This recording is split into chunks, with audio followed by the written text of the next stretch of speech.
আমাদের বাংলা প্রবাদ একটা আছে, আগে দর্শনদারি তারপর হচ্ছে গুণ বিচারি। তো আমরা যদি আমাদের বাংলাকে সুন্দরী না করতে পারি তাহলে আমাদের গুণের কিন্তু বিচার হবে না। সূরা বাকারাটাকে আমরা ক্যালিগ্রাফির মাঝে ফুটায় তুলছি, যাতে আমাদের দেয়ালটা আবার সুন্দর হয়, আমাদের শহরটা আবার আরও সুন্দর করে ফুটায় তোলার চেষ্টা। আমাদের দেশটা আবার দ্বিতীয়বার হচ্ছে স্বাধীন হয়েছে বলা যায়, যে জন্য আমরা চাচ্ছি দেশটাকে আবার নতুন রঙের সাজাতে। এখন আমরা যেটা আঁকছি এটা মেনলি হচ্ছে আমাদের পুরো ময়মনসিংহ শহরকে হচ্ছে রিপ্রেজেন্ট করতেছে। এখানে মোটামুটি সবই আছে, যেমন একদম যদি আমরা একদম প্রথম থেকে শুরু করি, যে একটা ঐতিহ্যবাহী জায়গা আমাদের শশী লজ, সেটাকে আমরা তুলে ধরেছি।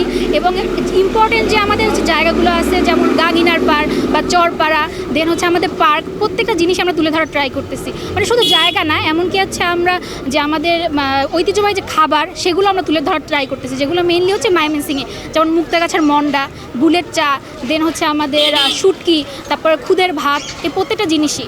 আমাদের এই দেয়ালগুলো আগে দেখা যেত বিভিন্ন কোচিং সেন্টারের বিভিন্ন পোস্টার লাগানো ছিল, মানে দেয়ালগুলোর অবস্থা খুব একটা ভালো ছিল না। আমরা চেষ্টা করেছি যে দেয়ালগুলোতে একটা নতুন রূপ দিতে, একটা সুন্দর করে যাতে মানুষ দেখে তাদের হচ্ছে ভালো লাগে, এরকম একটা রূপ দিতে চেষ্টা করেছি।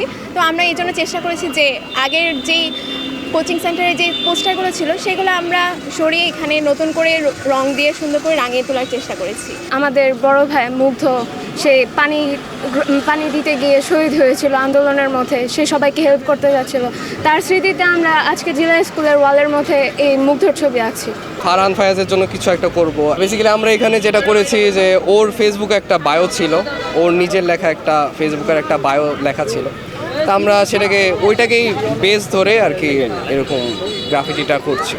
আমি এসছি আমার ভালো লাগার জায়গা থেকে, আর পাশাপাশি হচ্ছে যে আমাদের যারা স্টুডেন্ট আছে তাদেরকে যদি কোনোভাবে হেল্প করা যায়, একদমই আমি সেই জায়গা থেকে এসছি। আর দেয়ালগুলোর অবস্থা আগে যেই জরাজীর্ণ বা যেই একটা অবস্থার মধ্যে ছিল, এখন সুন্দর করে সবাই খুব রং দিয়ে সাজিয়ে যেভাবে সুন্দর করে তুলেছে, এটা দেখতে খুব ভালো লাগছে।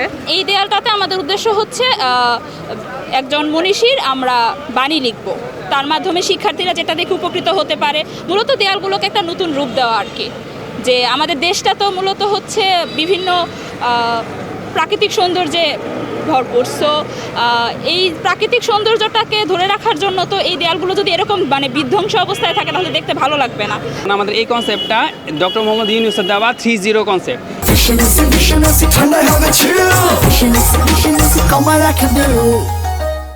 তার 3-0 মধ্যে একটা ছিল zero poverty, zero unemployment problem and zero net carbon emission. অর্থাৎ দেশে কোনো দারিদ্র্য থাকবে না, সবাই চাকরি পাবে এবং কার্বন ইমিশনটা জিরো হবে। এটা সবাই জানে না, তো আমাদের দায়িত্ব এটা যে একটা দেশের নাগরিক হিসেবে আমি তো এই দেশে আন্দোলনগুলো হলো, এখানে আমার কন্ট্রিবিউশন জিরো, অথচ কত মানুষ আত্মত্যাগ করেছে, তাদের জীবন দিয়ে দিল। এখন আমার তো কিছু করা দরকার দেশের জন্য, আমি তো দেশের নুন খাচ্ছি, তার তো আমার প্রতিবেদন দেওয়া দরকার। সেই তাগিদে আমি এসেছি এখানে, যে আমি যেন আমার পরের প্রজন্মকে কিছুটা হলেও শিক্ষা দিয়ে যেতে পারি। আমরা দেখতে পাচ্ছি যে বাংলার মানুষ এমনভাবে আমাদেরকে সাহায্য করছে। আমি যদি একদম সত্য কথা বলছি, কালকে যখন আমি আসার আগে আমরা ফ্রেন্ডরা কথা বলছিলাম যে কিভাবে কি হবে, আমাদের ব্রাশ নেই, আমাদের রং নেই, আমাদের তুলি নেই।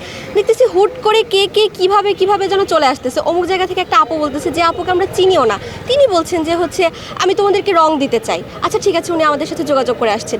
আরেকজন বলতেছে আমি তোমাদেরকে ব্রাশ দিতে চাই। এভাবে আসলে কিভাবে যেন হয়ে যাচ্ছে, এটা আমরা নিজেরাও বুঝতে পারছি না। আমার মেয়ে হলো জয়নুল আবেদিন সংগ্রহশালায় 2য় বর্ষে। তো ও যখন থেকে আমাদের এই দেশে মানে এই আন্দোলনটা শুরু হয়েছে, ও প্রথম থেকে বাসায় বসে বসে প্রচুর ড্রয়িং করছে।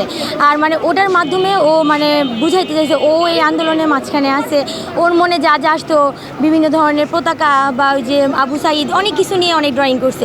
আমি একজন সচেতন ছাত্র হিসেবে এটাকে খুব ভালো হিসেবে দেখছি, এবং আমরা প্রাক্তন ছাত্র হিসেবে যারা ছিলাম, অ্যালুমনাই যারা ছিলাম, তারা বর্তমান ছাত্রদের সাথে নিয়ে এই কার্যক্রমগুলো সুন্দরভাবে পরিচালনা করছি। আমরা বারবার দেখেছি যে মানুষ শান্তি রক্ষার নামে মানুষ মেরে রক্তাক্ত করার জন্য বন্দুক চালাচ্ছে, কিন্তু বন্দুক চালানো উচিত সত্যিকার অর্থেই শান্তি রক্ষার জন্য।